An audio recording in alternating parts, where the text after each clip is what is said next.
Distinguished guests, dear children, dear friends and partners, it's a pleasure to join you through this message to commemorate the World Day of Prayer and Action for Children 2023, which is observed on World Children's Day. We cannot commence such a day without expressing our collective rage and sorrow for the huge toll being paid by children worldwide due to ongoing and multiple crises, including the climate crisis. The climate crisis is a threat multiplier for violence against children, exacerbating the drivers of violence such as poverty, food insecurity, loss of education, humanitarian crisis, and displacement, among others. Around the world, 1 billion children are at extremely high risk of being affected by climate change, natural disasters, and environmental degradation.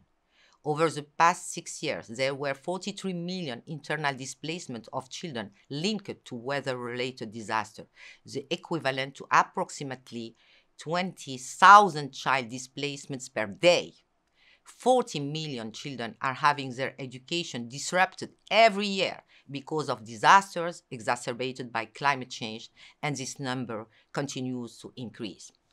Children who bear the least responsibility for the climate crisis are among those paying the highest price for its impact. Children who are already disadvantaged are particularly vulnerable, including those who are deprived of family care, with disabilities, living in humanitarian conflict settings, living in poverty or in rural areas, and those who rely on the natural environment and its resources, such as indigenous children. Despite their vulnerability, children have been ignored in the response to climate change. Children have almost no formal role in climate policy and decision making, and their voices and views are not duly considered in climate policies. As the UN Committee on the Rights of Child has pointed out in its General Comment 26, taking children's rights and their views into account would lead to more ambitious and effective policies on environmental protection. Let me share 3 key messages. Children worldwide are speaking up and taking action. I know from my contribution, partners and children themselves, that children worldwide are speaking up, taking initiative, defending their rights to a safe, peaceful, just, healthy, and inclusive environment. As environmental and human rights defenders, they practice their activism through social media, community engagement, participation in decision-making processes, peaceful protests, and many more. Children are also increasingly using the justice systems as a strong and powerful tool to demand climate justice. These are only a few examples among many. In Colombia, a group of children and youth came together to file the first lawsuit in Latin America on climate change and future generations, and they won. The courts ordered the protection of the Colombian Amazon. In Fiji, children and young people developed a climate-smart solution to coastal erosion, which entails planting and maintaining mangrove trees to allow the coast to recover. In Kenya, children and young advocates came together for the first ever child-led Global Climate Change Summit. Children made strong recommendations on global financial justice, poverty eradication, and climate action, calling on global and African leaders.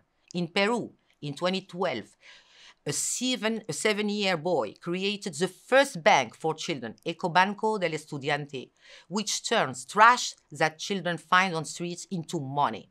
The bank now has more than 6,000 members aged 10 to 18. In the United States, more than 32,000 children and young people are mobilized in bringing a lawsuit against the government on how their rights have been affected because of the climate crisis. But still, many barriers to child participation remain.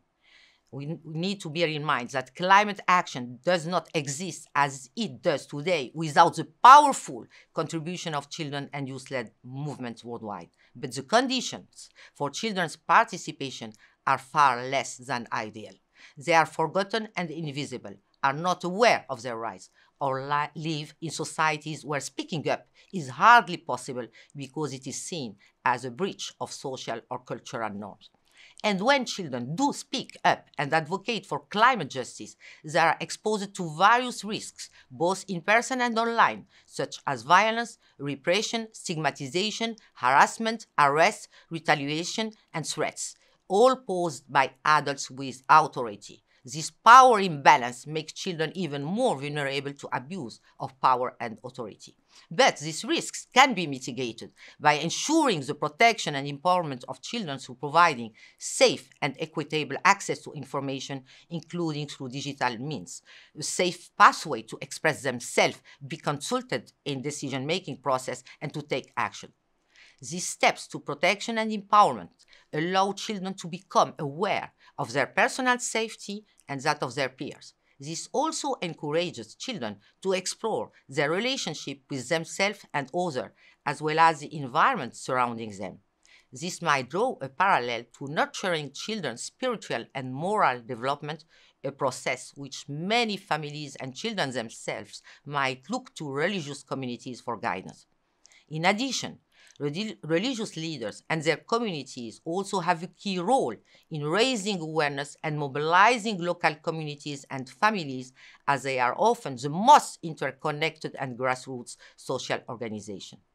Children's participation carries a significance in the social and emotional development of children. Children who are environmental and human rights defenders feel empowered as active citizens. This sense of belonging, in turn, will help nurture children's trust in informal and formal institutions. Less than 7 years remain to achieve the 2030 Agenda. Climate and social justice for all children, leaving no one behind, cannot be achieved without children's active and safe participation. Thank you.